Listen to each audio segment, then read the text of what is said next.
Hi guys, I'm Monica. Welcome back to my channel Aeroker. So in our previous video we discussed about source and sink flow. Now in this video what we are going to look at is what if I combine these flows, that is maybe if I do something with a combination of source and sink, what kind of flow that will result in and how we can visualize that flow or how we can study about that flow is what we are going to look in this video. So without any further delay, let's get started. So now let us consider this source flow which is at the origin with a source strength of lambda. Okay. Now on this source flow, what if I superimpose a uniform stream which is moving with velocity v infinity? This is a uniform stream moving with velocity v infinity. What if I superimpose this uniform velocity on this source flow? What it will result into? Let us have a look. So now when I superimpose this uniform flow which is moving from left to right on the source flow, this is the type of flow that it results into. Now if I want to know the stream function of this flow which has been resulted, we need to know the stream function of uniform flow as well as the source flow. Now the stream function of uniform flow is given by v infinity r sine theta, and same for the source flow is given by lambda by 2 pi into theta. So if I want to write the stream function for the flow resulting over here, what would that be? It would be the sum of these two, that is v infinity r sine theta plus lambda by 2 pi into theta. So let us say this is our equation 1. Now both the equations that we have taken, that is the stream function of uniform flow and stream function of source flow, both are the solutions for Laplace equation. So we can say that the equation 1 that we have got, it also satisfies the Laplace equation, which means my equation 1, it describes a irrotational, incompressible flow because it is satisfying the Laplace equation. Now, if I want to write the equation of streamline for this combined flow that we have got, what can we do? We can set the stream function that we have got is equal to constant, so which will be v infinity r sine theta plus lambda by 2 pi into theta is equal to constant. So let us say this is our equation 2. Now this resulting streamline what we have got is what you can see in this figure. So from the figure sketched, can anyone identify the streamlines?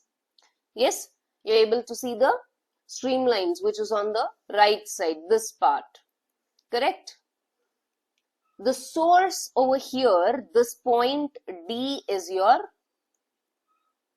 source. It is the source from where the flow is originating.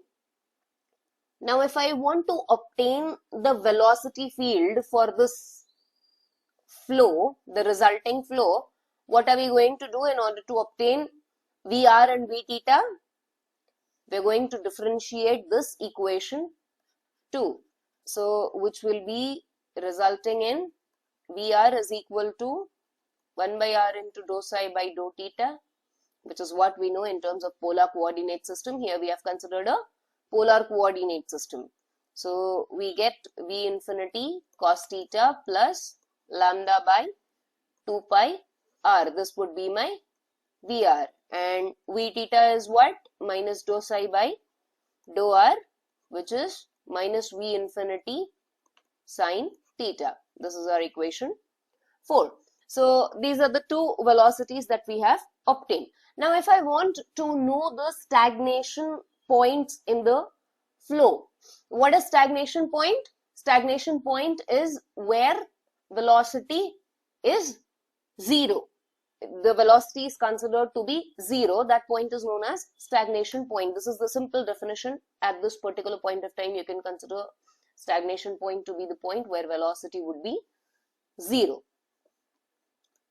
So what will I do in order to obtain stagnation points? I would set VR and V theta, that is equation 3 and 4 is equal to 0. So which would be V infinity cos theta lambda by 2 pi r is equal to 0 and V infinity sin theta is equal to 0. Let us say this is our equation 5 and this would be our equation 6. So when you solve these equations for r and theta, the stagnation points are located at r comma theta is equal to lambda by 2 pi V infinity comma pi.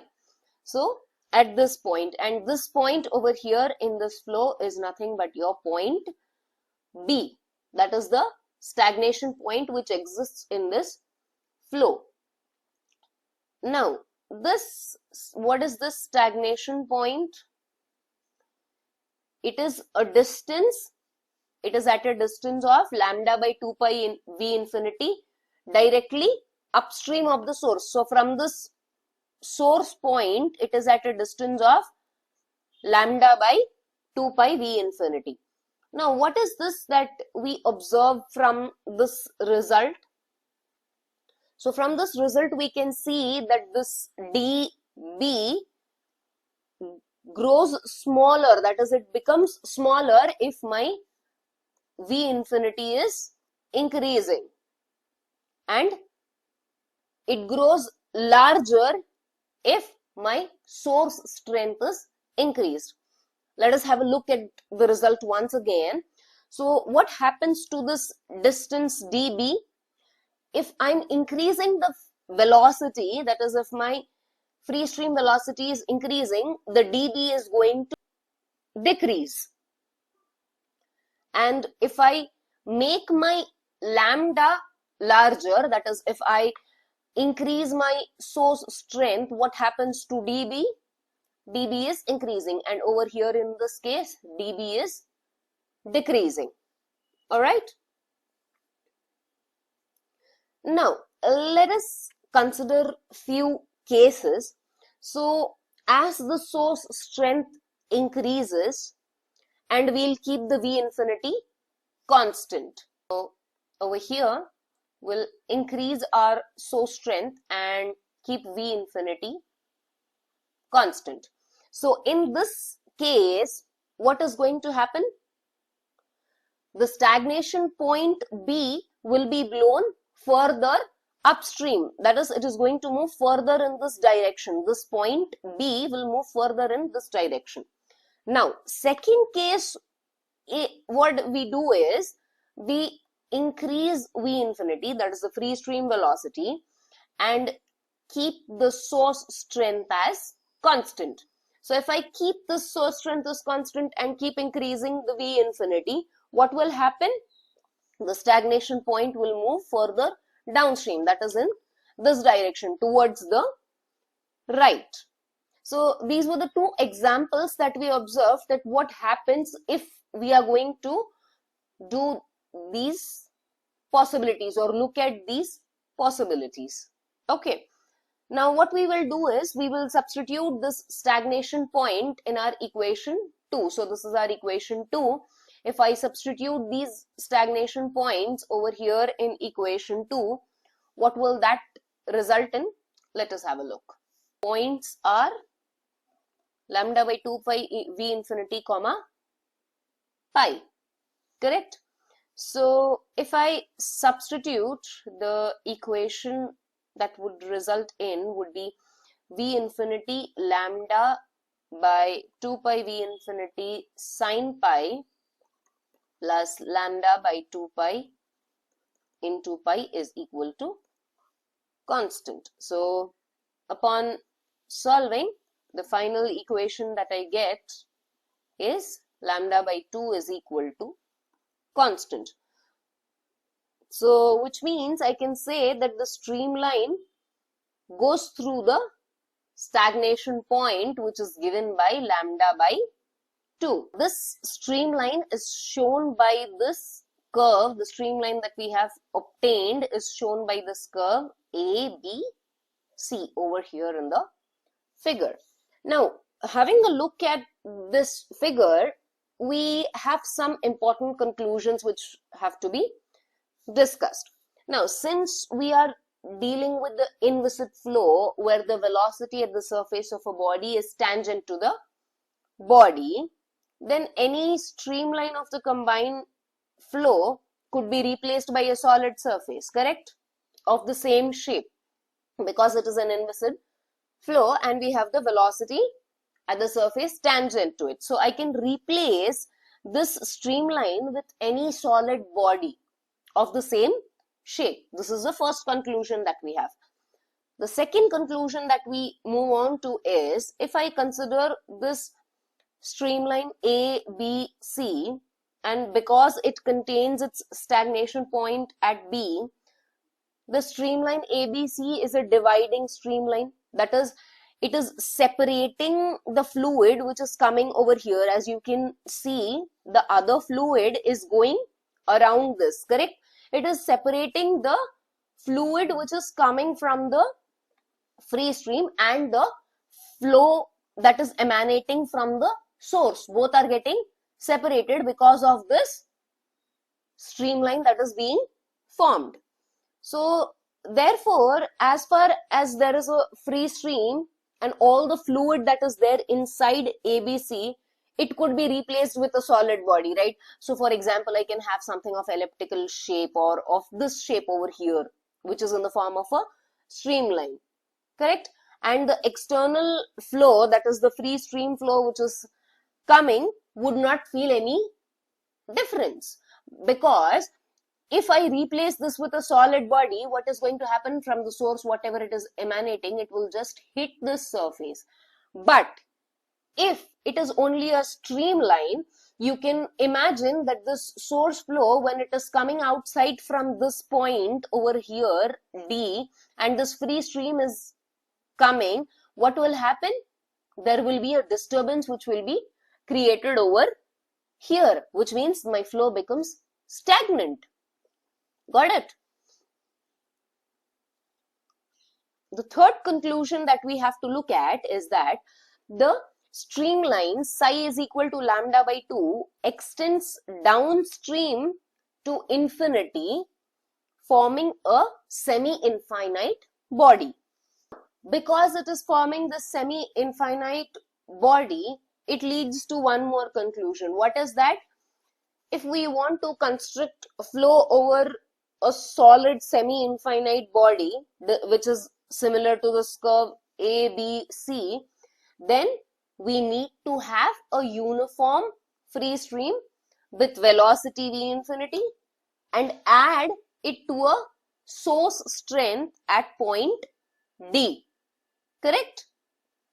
So this resulting superposition will then represent the flow over a prescribed semi-infinite body of shape A, B, C. So if I'm taking a solid body, then I need to have a flow which is of free stream velocity V infinity, and also I need to have some source strength. Okay.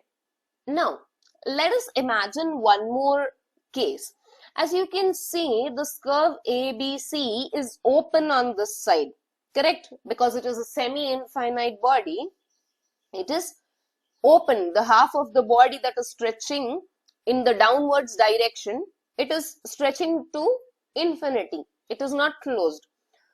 What if I take a sink flow of equal strength on this side and add it to this source? So if I take downstream a sink flow over here on this side and add it to the source flow, what will happen? The resulting flow will be a closed body, right? So how this flow will form, let us have a look.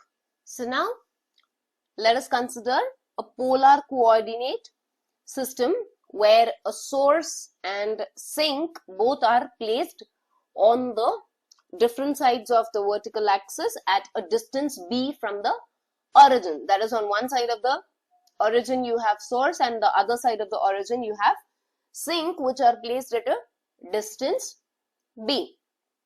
Now, the strengths of source and sink are equal and opposite. That is, the strength of source would be lambda and the strength of sink would be minus lambda.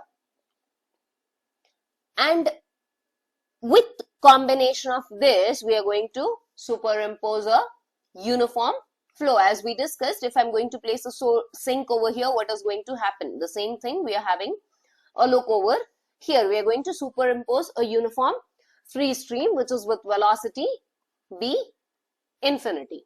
Okay, so this is my free stream coming in this direction with velocity b infinity. Now, if I want to write stream function for this combined flow at any point P with coordinates r comma theta. So what we are going to do is, let us consider a point P over here, which is r comma theta. And if I want to obtain stream function at this point, how we are going to do that? Let us have a look. So now I know psi is equal to v infinity r sine theta. This is for uniform flow, and for source you have lambda by 2 pi into theta. So upon superimposition, this becomes v infinity r sine theta plus lambda by 2 pi theta comma minus lambda by 2 pi theta, that is source and sink together. Or we can write this equation to be more clearly as v infinity r sine theta plus lambda by 2 pi into theta 1 minus theta 2. Let us say this is our equation 7. Now if I want to obtain the velocity field, how am I going to obtain that? By differentiating this equation 7. What are this theta 1 and theta 2? So what are these angles, theta 1 and theta 2? So theta 1 is the angle which is the P is making with source, and theta is the angle which is being made with the origin, and theta 2 is the one which has been made with the sink. Now if I set the velocity equal to 0, then I will be obtaining the stagnation points, which are these 2 points, that is A and B. These are the stagnation points. So these stagnation points are located such that OA is equal to OB is equal to under root of B square plus lambda B by pi into V infinity. Let us say this is our equation 8. Now equation of streamline, how can I get that? So how can I get a streamline? I can get it by setting equation 7 is equal to constant. So let us write that psi is equal to v infinity r sine theta plus lambda by 2 pi. Theta 1 minus theta 2 is equal to constant. This would be equation 9. Now the equation of specific streamline that is going through the stagnation points, that how can I obtain that? By noting that when theta is equal to theta 1 is equal to theta 2 is equal to pi. This thing. Correct?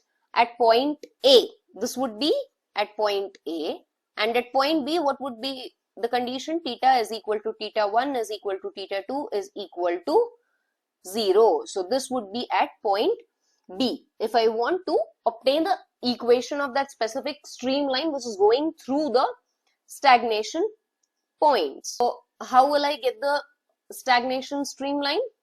What will we do over here? So the stagnation streamline by equation 9 yields a value of 0 for the constant. That is nothing but we have to take, that is we will be taking psi is equal to 0. So which means it will give me V infinity sine theta into r over here plus lambda by 2 pi theta 1 minus theta 2 is equal to 0. This is the equation of the oval. The equation, the blue lined oval that you are able to see over here, this is the equation of that is the equation of stagnation streamline. These are equation 10. Now this equation 10, it is also the dividing streamline of all the flow from the source is consumed by the sink, correct? And it is contained entirely inside that oval. So whatever flow is emanating from the source, it is all consumed by the sink, and all the flow is remaining entirely inside this oval, and the outside free stream flow, as you can see in this figure, it is moving or going outside in a uniform way. If you look at this figure, the region outside the oval can be replaced by a solid body with the shape that is given, correct? That is psi is equal to 0.